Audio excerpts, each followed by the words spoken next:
NHL regular season recap, night 183. This is the final night of the NHL regular season. So before we jump into the games, just a quick thank you to everyone that supported these videos throughout the course of the year, whether you watched 1 second of them or watched the majority of them. I really appreciate all the support for every single one of them, and hopefully just continue to grow these into next year. So kicking things off, 1 of 6 games tonight, the Minnesota Wild hosting the Seattle Kraken. And in the finale for both of these teams, Yanni Gourde has a huge game to carry Seattle to victory. Kirill Kaprizov, of course, gets his one in. It's 1-0 Wild after one. Matty Beniers, good to see him scoring in the second. And then all the scoring really pops off in the third. It's Gourde, Zuccarello, Cartier, the second from Gourde. That's actually a shorthanded empty netter. And then Brock Faber's 8th of the year, trying to increase his Calder chances just ever so slightly. And it's a 4-3 win for Seattle. Joey Decord gets the final start of the season. He had an alright game, 21 of 24 for an .875, and Marc-Andre Fleury getting the last game of the year for Minnesota. He goes 23 of 26 for an .885. Not quite good enough for the victory, but I thought was the better of the two goalies, and we will, of course, be seeing him back next year. The Kraken win their season finale 4-3 over Minnesota.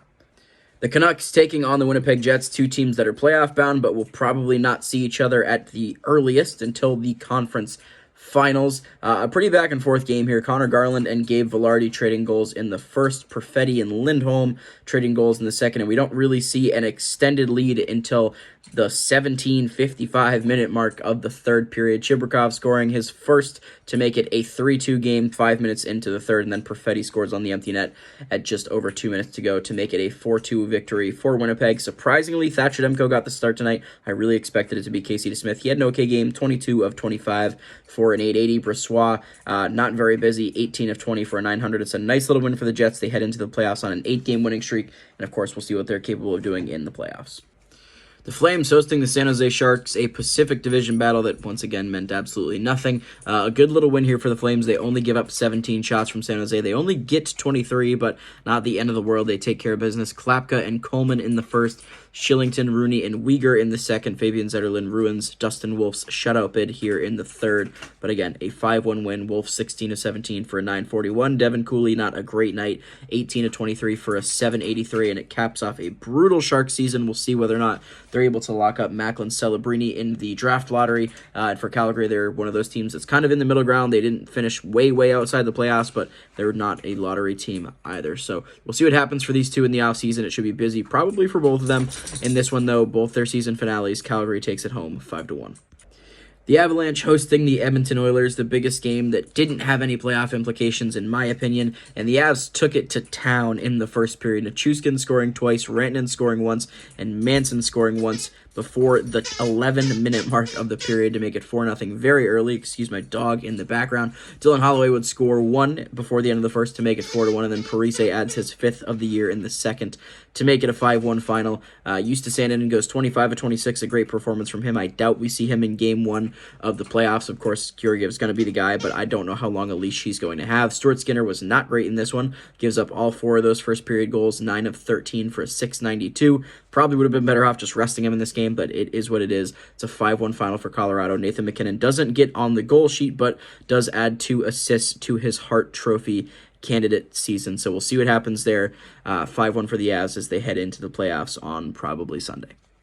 The Golden Knights hosting the Anaheim Ducks, a game that actually does have a bit of playoff implications. The Golden Knights trying to stay ahead of the Los Angeles Kings to get themselves a series against the Edmonton Oilers, but if they lose, they get Dallas, so it's really not great either way for either them or the LA Kings, who are the last game of the night here.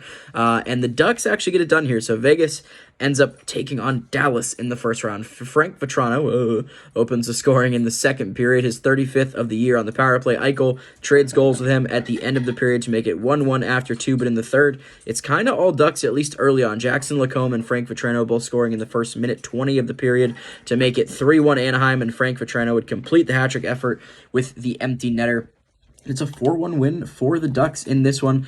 Lucas Dostal, 32 of 33. He was phenomenal in this one. Aiden Hill did not look all that great. I anticipate Logan Thompson being the starter going into Game 1 of the playoffs, and this, I think, probably solidifies that. We'll see what happens. My dog is very intrigued in being in the video, so say hello to Paisley. Yes, this is the last recap of the year.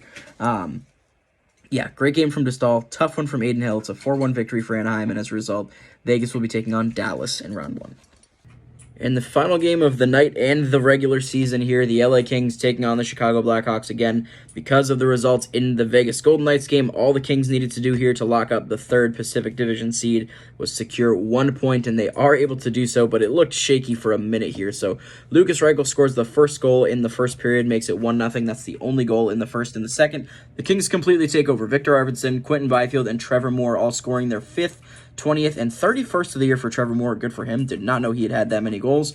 It's 3-1 Kings at the end of 2, looking very promising. In the third, though, the Hawks come roaring out of the dressing room. It's Johnson, Anderson, and Donato all scoring in the first 6.5 minutes to retake the lead at 4-3. We get all the way down to crunch time here, and Victor Arvidsson with the empty net scores his 6th of the year, 2nd of the game on the power play, and it's a 4-4 game. We head to overtime, and it lasts 6 seconds. Adrian Kempe unassisted with the game winner. Once again, they secured it with the overtime result, but they get the win here as well, 5-4 over Chicago. And that's it for NHL regular season recap night 183 and for the regular season as a whole.